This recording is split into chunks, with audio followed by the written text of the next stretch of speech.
저번 강의에서 눈의 구조와 기능에 대해 알아보았고, 이번 강의에서는 감각기관 중 피부 감각부터 시작을 해보자. 피부를 통해 부드러움, 딱딱함, 차가움, 따뜻함, 아픔 등을 느끼는 감각을 피부 감각이라고 한다. 이렇게 피부에서 감각을 느낄 수 있는 이유는 피부에는 자극을 받아들이는 감각점이 있기 때문이다. 이 감각점의 종류에는 접촉을 느끼는 촉점이 있고 통증을 느끼는 통점이 있으며 압력을 감지하는 압점이 있고 차가움을 느끼는 냉점이 있으며 따뜻함을 느끼는 온점이 있다. 이때 냉점과 온점은 상대적 온도 변화를 감지하게 된다. 이렇게 우리 몸에는 5종류의 감각점이 있고 그 감각점의 분포 수를 알아보면 통압, 촉냉, 온 순서로 우리 피부에 많이 분포하고 있다. 이때 냉점이 온점보다 많아서 사람은 더위보다 추위에 좀 더 민감하게 반응하게 된다. 그리고 몸의 부위에 따라 감각점의 분포 정도가 다르고 같은 부위라도 감각점의 종류에 따라 분포하는 개수가 다르다. 그리고 손가락 끝이나 혀끝 또는 입술과 같은 경우는 감각점이 많이 분포하게 되고 그래서 감각이 예민하게 된다. 그리고 감각점 중에서는 통점이 가장 많이 분포하기 때문에 통증에 대해서 가장 예민하게 반응하게 된다. 그리고 피부 감각의 성립 경로를 살펴보면 외부 자극이 우리 피부의 감각점을 자극하게 되면 감각신경이 자극을 대뇌로 전달하게 되고 우리는 자극을 느낄 수 있게 된다. 감각점의 종류와 감각점의 분포 수를 잘 기억하고 다음으로 넘어가 보자. 몸 부위에 따라 감각점이 분포하는 정도가 다르다고 했는데 실험을 통해 피부의 감각점 분포를 조사해 보기로 하자. 하드보드지에 4변에 이쑤시개를 2개씩 각각 8mm, 6mm, 4mm, 2mm 간격으로 붙인 다음 눈을 가린 사람의 손바닥 그리고 손가락 끝과 손등에 이쑤시개를 살짝 눌러 2개로 느끼는 최소 거리를 각각 기록해보자. 이때 손바닥의 경우는 6mm가 나오고 손가락 끝의 경우는 2mm가 나오며 손등은 8mm라는 실험 결과를 얻게 되고 이 사실을 통해서 이쑤시개가 2개로 느껴지는 최소 거리가 짧은 부위일수록 감각점이 많이 분포하고 있고 감각이 예민하다는 사실을 알아야 한다. 이렇게 실험을 통해 몸 부위에 따라 감각점이 분포하는 정도가 다르기 때문에 감각을 느끼는 정도가 달라진다는 사실을 알 수 있다. 우리 몸에는 손가락 끝이나 입술, 혀끝에는 감각점이 많이 분포하여 감각이 예민하고 다행히 발에는 감각점이 별로 없어 무거운 우리 몸을 잘 지탱할 수 있게 된다. 이쑤시개가 2개로 느껴지는 최소 거리가 짧은 부위일수록 감각점이 많이 분포하여 감각이 예민하다는 사실을 기억하고 청각으로 넘어가 보자. 이어서 청각과 평형감각을 담당하는 귀의 구조에 대해 알아보자.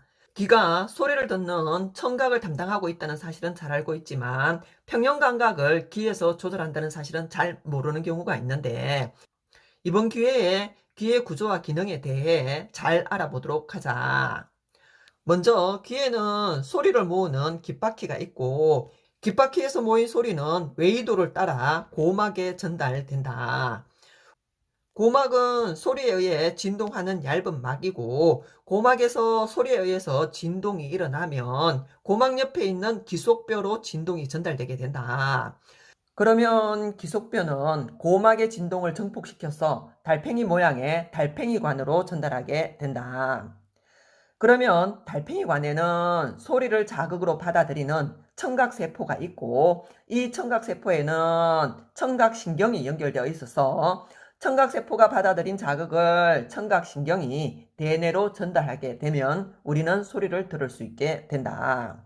그리고 귀에는 평형감각을 담당하는 방골이관과 전정기관이 있는데 고리 모양의 방골이관은 몸의 회전을 감지하고 방골이관과 달팽이관 사이에 있는 전정기관은 중력 자극에 대해 몸의 기울어짐을 감지하여 몸의 균형을 잡도록 도와준다. 이 방골이관과 전정기관에는 평형감각신경이 연결되어 있어 방골이관과 전정기관에서 받아들인 자극을 뇌로 전달하게 된다. 그리고 귀에는 고막 안쪽과 바깥쪽의 압력을 같게 조절하는 귀인두관이 있다. 자동차를 타고 높이 올라가거나 고속승강기를 타고 높이 올라가면 기압 차이 때문에 귀가 먹먹해지는 것을 한 번쯤 느낀 적이 있으리라 본다. 이때 침을 삼키거나 입을 크게 벌리면 귀 인두관의 작용으로 압력이 조절되어 먹먹한 느낌이 사라지게 된다. 귀는 청각과 평형감각을 담당하고 있다는 사실을 기억하고 간략하게 한 번 더 정리해 보도록 하자. 귀에서 소리를 모으는 역할을 하고 있는 부분은 귀속뼈로 B이며, 귓바퀴하고 고막 사이에 소리의 통로가 되어주는 부분은 웨이도로서 C이다. 그리고 소리에 의해 진동하는 얇은 막은 고막이며 D가 가리키고 있다. 고막의 진동을 증폭시키는 역할을 하는 것은 기속뼈이고 A가 기속뼈가 된다. 그리고 청각세포가 존재해서 소리 자극을 받아들이는 곳은 달팽이관으로서 F가 된다. 그리고 우리 몸에서 회전감각을 담당하고 있는 부분은 방골이관으로서 J이며, 몸의 움직임이나 기울어짐을 감지하는 부분은 전정기관으로서 I임을 알아야 한다. 그리고 목구멍과 연결되어 있어 고막 안쪽과 외부 압력을 같게 조절하여 고막을 보호하는 역할을 담당하는 것은 귀인두관으로 E가 된다. 자동차를 타고 산에 올라가거나 비행기를 타고 높은 곳으로 이동하게 되면 귀가 먹먹함을 느끼게 되는데, 이때 입을 크게 벌리거나 침을 삼키면 귀 인두관의 조절 작용에 의해서 먹먹함이 사라진다고 앞에서 얘기를 했었다.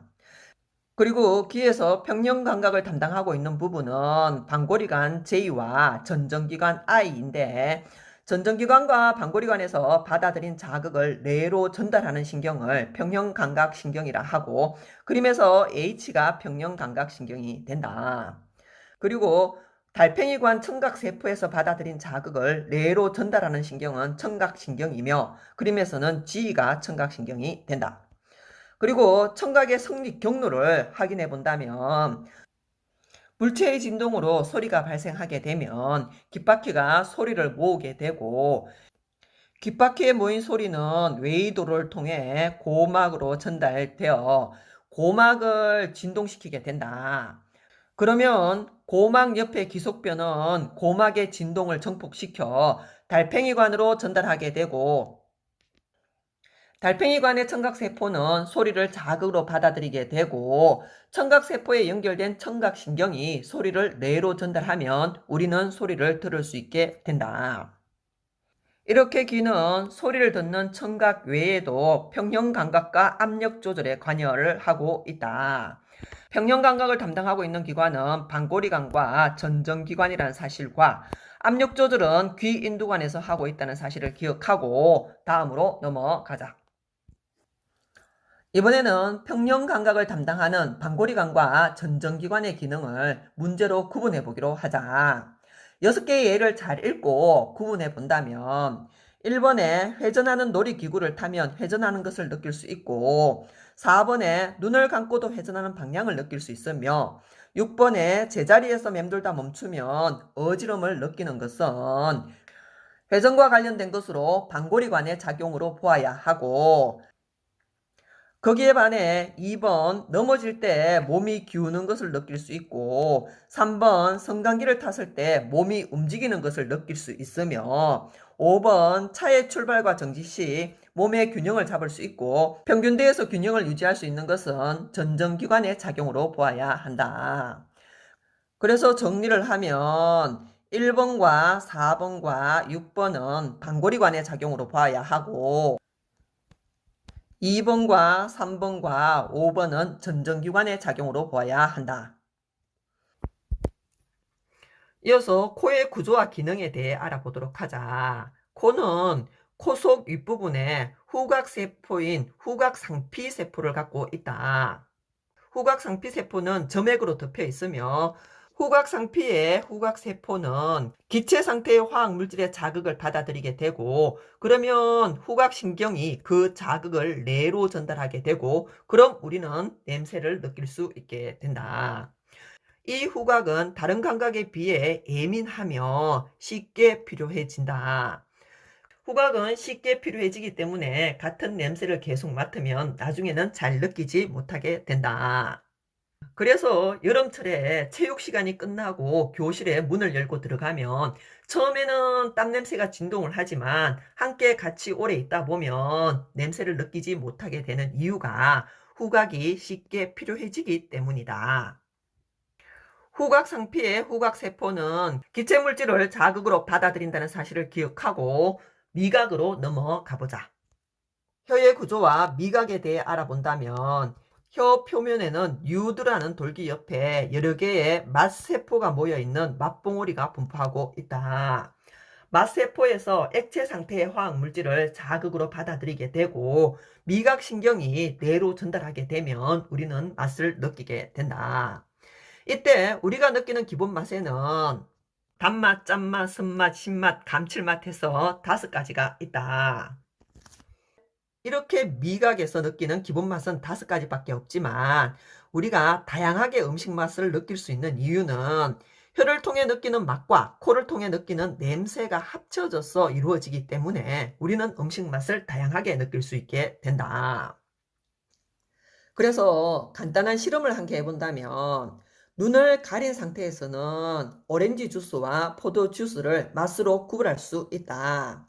그러나 눈을 가리고 코까지 막으면 둘을 구별하지 못하게 된다. 이런 이유로 코 감기에 걸리면 음식 맛을 제대로 느끼지 못하게 된다. 이렇게 다양한 음식 맛은 미각과 후각을 종합하여 느끼는 것이라는 사실을 기억하고 미각의 성립 경로를 알아본다면 미각은 맛봉우리의 맛세포에서 액체 상태의 화학 물질을 자극으로 받아들이게 되고, 그러면 미각신경이 그 자극을 뇌로 전달하게 되고 우리는 맛을 느끼게 된다. 그림을 참고해 보면 혀 표면에는 뉴드라는 돌기가 있고 돌기 옆에는 맛봉우리가 있는데 맛봉우리를 확대해 보면 맛세포들이 모여 있음을 알 수 있고 맛세포에는 미각신경이 연결되어 자극을 뇌로 전달하게 된다. 마무리로 한 가지만 더 얘기를 한다면 우리가 느끼는 매운맛과 떫은 맛은 혀의 미각세포가 느끼는 것이 아니라 피부가 느끼는 피부 감각이라는 것도 상식으로 알아두자. 그래서 매운 것을 먹으면 입안이 얼얼한 것과 맨손으로 고추장이나 매운 고추를 많이 만지면 손이 얼얼해지는 느낌을 받게 되는데 이것은 모두 피부 감각에 의한 것이다. 그래서 정리를 하면 기본 맛은 단맛, 짠맛, 쓴맛, 신맛, 감칠맛 해서 5종류가 있는데 우리가 다양한 음식 맛을 느끼는 것은 미각과 후각을 종합하여 느낀다는 사실을 기억하고 여기까지 해서 감각기관에 대한 강의를 마무리하기로 하자.